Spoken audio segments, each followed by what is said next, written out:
D'une manière générale, lorsque vous vous déplacez, il est préférable de privilégier des moyens de transport tels que la marche à pied, le vélo ou les transports en commun. Mais si vous devez utiliser votre voiture, il existe quelques conseils à appliquer pour pratiquer ce qu'on appelle l'éco-conduite. C'est un ensemble de bonnes pratiques de conduite citoyenne à appliquer en amont et pendant un trajet. Ça permet avant tout de réduire sa consommation de carburant ou réduire sa consommation d'électricité dans un véhicule électrique.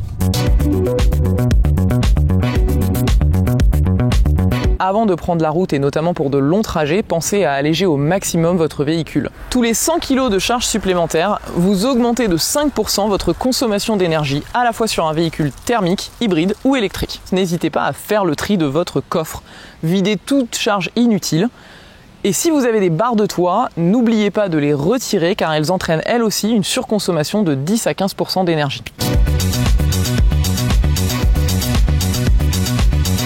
Un des conseils principaux d'éco-conduite est d'avoir une conduite souple, d'être capable de réduire sa vitesse, de pouvoir anticiper au maximum les ralentissements, à savoir les bouchons, les feux rouges, les dos d'âne. Dans un véhicule électrique, être capable d'anticiper ces ralentissements, ça va permettre de récupérer l'énergie du freinage pour le réintroduire dans la batterie.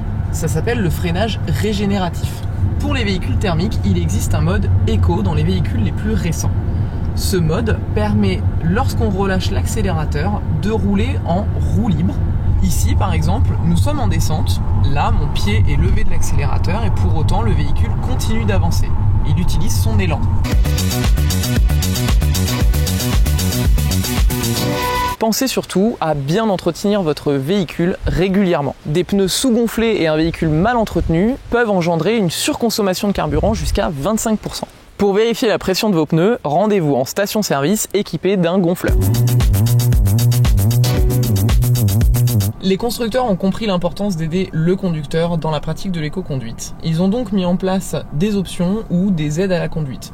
Une des options les plus connues est aujourd'hui le stop and start, qui coupe le moteur du véhicule lors d'un arrêt prolongé, environ plus de 30 secondes. Il existe ici, par exemple, un moniteur qu'on va appeler le moniteur ThinkBlue. On retrouve la plupart des conseils d'éco-conduite à appliquer pour un véhicule thermique ou électrique.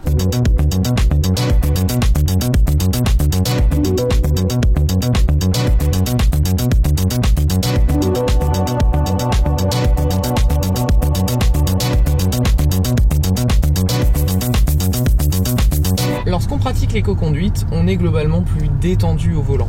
On roule aussi plus sereinement. On fait plus attention à notre véhicule, à nous, mais aussi aux autres.